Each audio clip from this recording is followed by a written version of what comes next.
नमस्कार साथियों।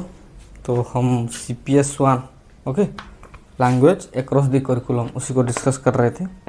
आज हम उसके थर्ड यूनिट में जो सबसे इम्पोर्टेंट मैं अगर कह सकता हूँ, अगर हमारा CPS1 में मेरे को अगर क्वेश्चन बनाना हो, 5 क्वेश्चन मेरे को बनाना हो, तो सबसे पहला क्वेश्चन मैं ये लिख दूँगा, strategy.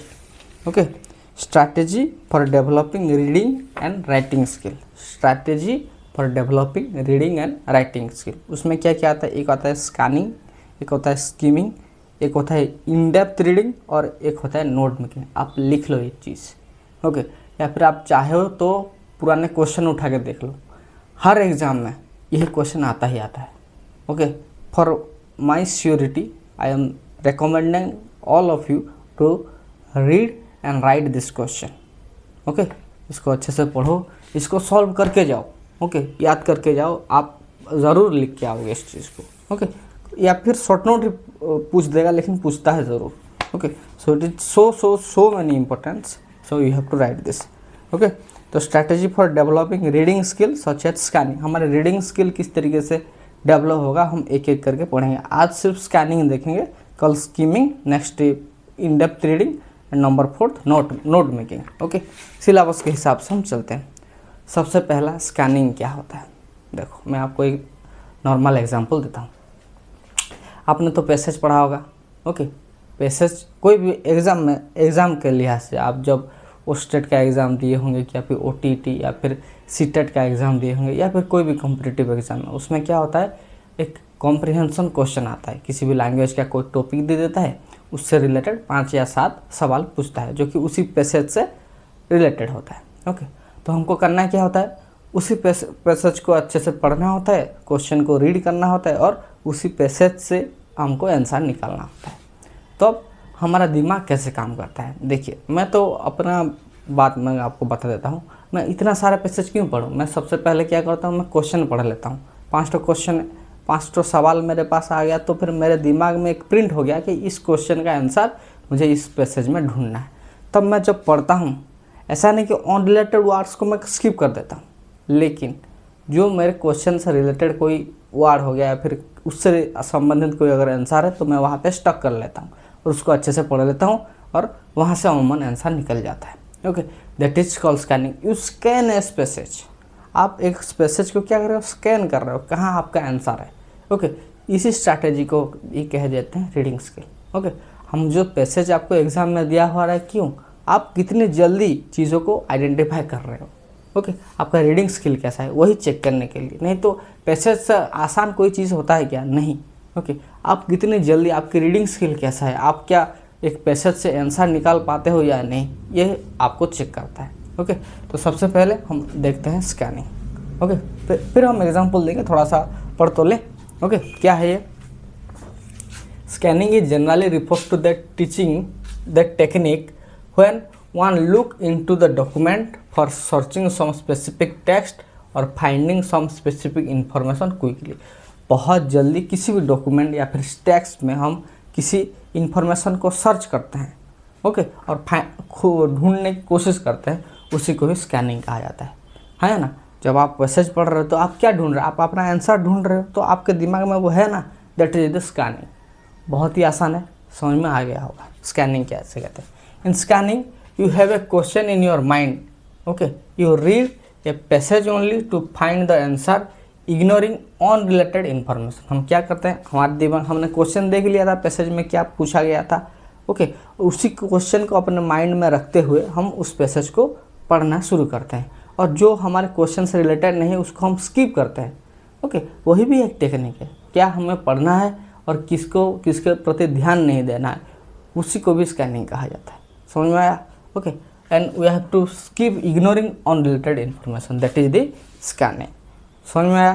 Next, it is a technique that require connection. Okay, उसमें क्या होता है, we have to connect all this. नहीं, इसका आंसर ये भी हो सकता है, ये भी हो सकता है, वैसे ये इससे रिलेटेड है, ये हमको समझ में आना चाहिए। Okay, for scanning you need to understand how your material is structured as well as comprehended what you read so you can locate specific information you need। आपको ये देखना पड़ेगा कि आपके मटेरियल में क्या दिया गया है, क्या पूछा गया है, किस तरीके से आप उसका आंसर निकाल पाओगे, ये आपको देखना पड़ेगा। ओके, समझ में आया? Hope you understand this. इतने में तो आपको किसी को कोई प्रॉब्लम नहीं होता है। अब हम थोड़ा सा और बात करता हूँ। स्कैनिंग एक और रिलेटेड, जब हम रीजनिंग करते हैं, फॉर एग्जांपल मैं आपको अगर क्वेश्चन दूँ, ओके 2 4 6, ओके डेक्स दे दो, आप खुद ही इसका आंसर निकाल लोगे। 2 के बाद 4 आया, 4 के बाद 6 आया, 6 के बाद अमूमन आप आंसर 8 दोगे और ये 10 दोगे, है ना।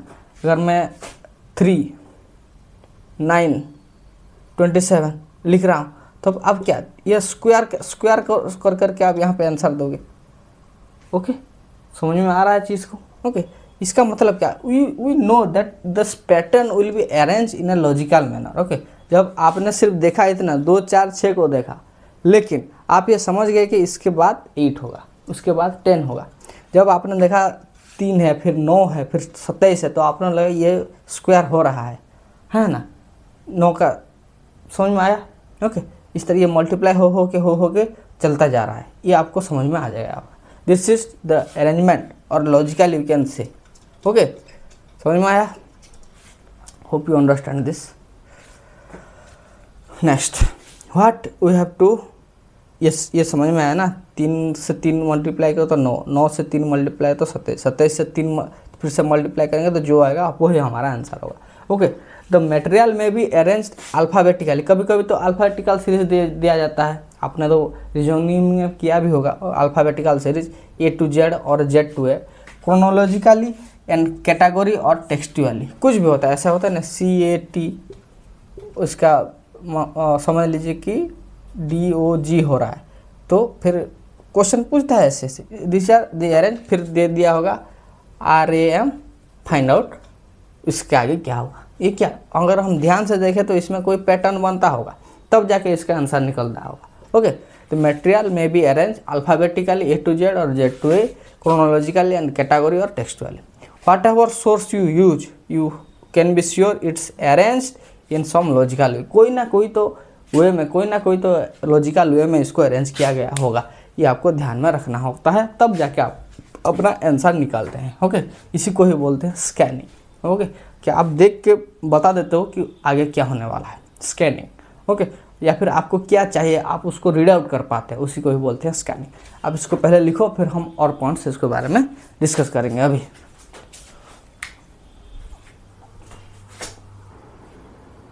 फॉर सक्सेसफुल स्कैनिंग, ओके, हमको अच्छे तरीके से, किस तरीके से हम किसी पैसेज से अपना आंसर निकाल पाते हैं, या फिर उसको पढ़ सकते हैं, किस चीज़ को हमको पढ़ना है, किस चीज़ को स्किप करना है, किस तरीके से क्लू को यूज करना है, वो सब हमको चाहिए। ओके, फॉर सक्सेसफुल स्कैनिंग, आपका स्कैनिंग अच्छे से कैसे होगा।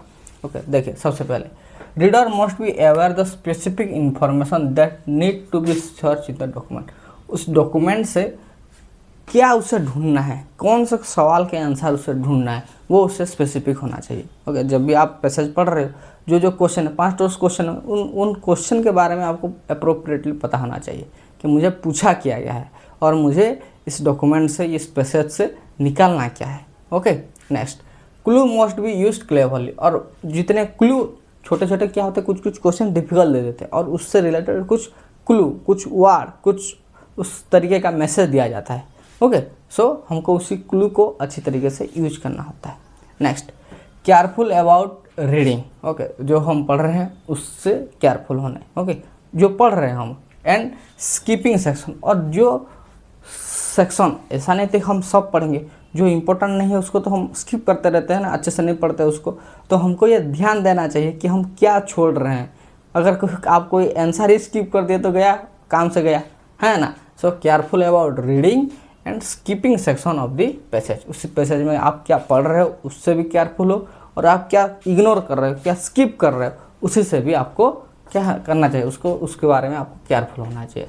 Next, focus on keyword. Okay, कुछ क्वेश्चन ऐसे होते हैं, अगर आप उनके कीवर्ड्स को भी ध्यान देते हो ना, तो भी आपका आंसर बन जाता है। So you have to focus on your keywords. Next, use appropriate material. Appropriate material मतलब क्या, किस तरीके से होना चाहिए यार, लॉजिक आप जो लगा रहे हो, ओके, उसको अप्रोप्रिएट होना चाहिए। एंड नो द स्ट्रक्चर, और किस तरीके का क्वेश्चन है, किस तरीके का स्ट्रक्चर है, ओके, उसको आपको ध्यान देना पड़ेगा। This is for successful scanning. समझ में आया? स्ट्रक्चर कहाँ से आ गया आप सोच रहे होंगे, स्ट्रक्चर अरे भाई कोई ट्रायंगल है, ओके, उसका एक सीरीज़ है, उसके बाद क्या होगा, इसके लिए तो आपको स्ट्रक्चर देखना पड़ेगा ना, है ना। ओके, ऐसे देता नहीं है उस क्वेश्चन में, यहाँ पे एक ट्रायंगल, यहाँ पे एक प्लस, यहाँ पे जीरो, यहाँ पे फिर से यहाँ पे क्या होता है, प्लस इधर होता है, जीरो यहाँ पे होता है, ट्रायंगल ये होता है, और यहाँ पे आपको क्वेश्चन था तो यहाँ पे जीरो होगा, यहाँ पे प्लस होगा, यहाँ पे ट्रायंगल। ये स्ट्रक्चर में चेंजेस आ रहा है नहीं, तो आपको उसी स्ट्रक्चर, सिर्फ पैसेज में नहीं बोला आपको, मैंने रीजनिंग का एक दो क्वेश्चन दिखाया, आपको स्कैन करके आइडेंटिफाई करना होता है। Okay, hope you understand this. For successful scanning हमको क्या करना है। Next, how to scan. Scan करते हैं तो किस तरीके से करें। State the specific information you are looking for. Okay, सबसे पहला हमको जो इन्फॉर्मेशन चाहिए वी हैव टू क्या, उसको पता होना चाहिए। ओके, स्टेट द स्पेसिफिक जो information you have to looking for. Okay, state the specific information you are looking for. सबसे पहला क्या, हमको जो चाहिए, जो जिस इन्फॉर्मेशन के बारे में चाहिए उसको हमको बताना पड़ेगा। Next, try to anticipate the answer and use clue to locate the answer. Okay, हमको क्या करना चाहिए, देखिए मैंने क्वेश्चन पूछा, हूबहू आंसर तो नहीं होगा ना, तो I have to anticipate that answer from that passage. Okay, हमको संभावना लगाना पड़ेगा, हम we have to probable that ये माइट भी हमारा आंसर हो सकता है। Okay, so try to anticipate the answer and use clue to locate the answer. Use heading and other aid that will help to identify which section might contain information that is needed. Okay, जब हम, वैसे आप बहुत सारे ऐसे exam दिए होंगे जहाँ पे आता है, तो अब आप क्या करते हैं, जो आपका पॉइंट क्वेश्चन है, कोई लाइन हो गया या फिर कुछ सेपरेट वर्ड हो गया, उसको आप आइडेंटिफाई करते हो। ओके, जब आप कीवर्ड्स उस स्पेसिफिक हेडिंग को देख ले तो आपको पता चल जाता है कि इसी के इर्द गिर्द मेरा आंसर होगा, ऐसा होता है ना, that's the thing. Okay, next, selectively read. Okay, जो रीड करना है उसको सिलेक्टिवली रीड करना है and selectively skip through this section of the passage. क्या पढ़ना है और क्या स्किप करना है, दोनों को आपको अच्छे से सिलेक्टिव करके देखना होगा। Okay, right it down. फिर हम उसका थोड़ा सा एडवांटेजेस देख लेंगे, इसको पहले लिख लो, समझ में आएगा ये मैं गारंटी लेता हूँ। ओके, लिख लो पहले। सो इसके एडवांटेजेस क्या है स्कीमिंग का, स्कैनिंग का। देखिए, स्कैनिंग का सबसे बड़ा एडवांटेजेस है कि हमारा ये टाइम सेव करता है। ओके, कैसे, कोई बहुत बड़ा पैसेज है, आपको अगर स्कैनिंग आती है तो बहुत जल्दी हो जाएगा, है ना। और ये आपके अंदर एक स्किल डेवलप होता है। ओके, कि आपको जो ज़रूरत नहीं है आप वो क्यों पढ़े, है ना। जो ज़रूरत की चीज़ है आपके बहुत कम टाइम में वो आपको अच्छा रिजल्ट देता है। And fast and efficient way to review material in textbook. किसी टेक्स्ट बुक में जिसका मटेरियल है वो अच्छा है या फिर नहीं है, आप कैसे कर, आप उसके हेडिंग देख लेंगे, सब हेडिंग देख लेंगे, थोड़ा थोड़ा आइडिया ले लेंगे, आपको बहुत जल्दी आप किसी बुक के बारे में रिव्यू दे सकते हैं कि ये बुक अच्छा है या फिर हमारे काम के लायक नहीं है। Okay, and avoid destruction. अगर आपको स्कैनिंग आती है तो आप जो उल जुलुल फिलुल की बातें होती है उसको आप स्किप कर लेते हो। ओके, जो आपके लिए ज़रूरत है सिर्फ उसी पे फोकस करते हो। नेक्स्ट, गेट ए बेसिक आइडिया। धीरे धीरे आपके अंदर एक बेसिक आइडिया डेवलप होता है and helpful in finding information. और सबसे ज़्यादा इंपॉर्टेंट क्या, बहुत सारी इन्फॉर्मेशन को हम बहुत ईजिली फाइंड आउट कर लेते हैं।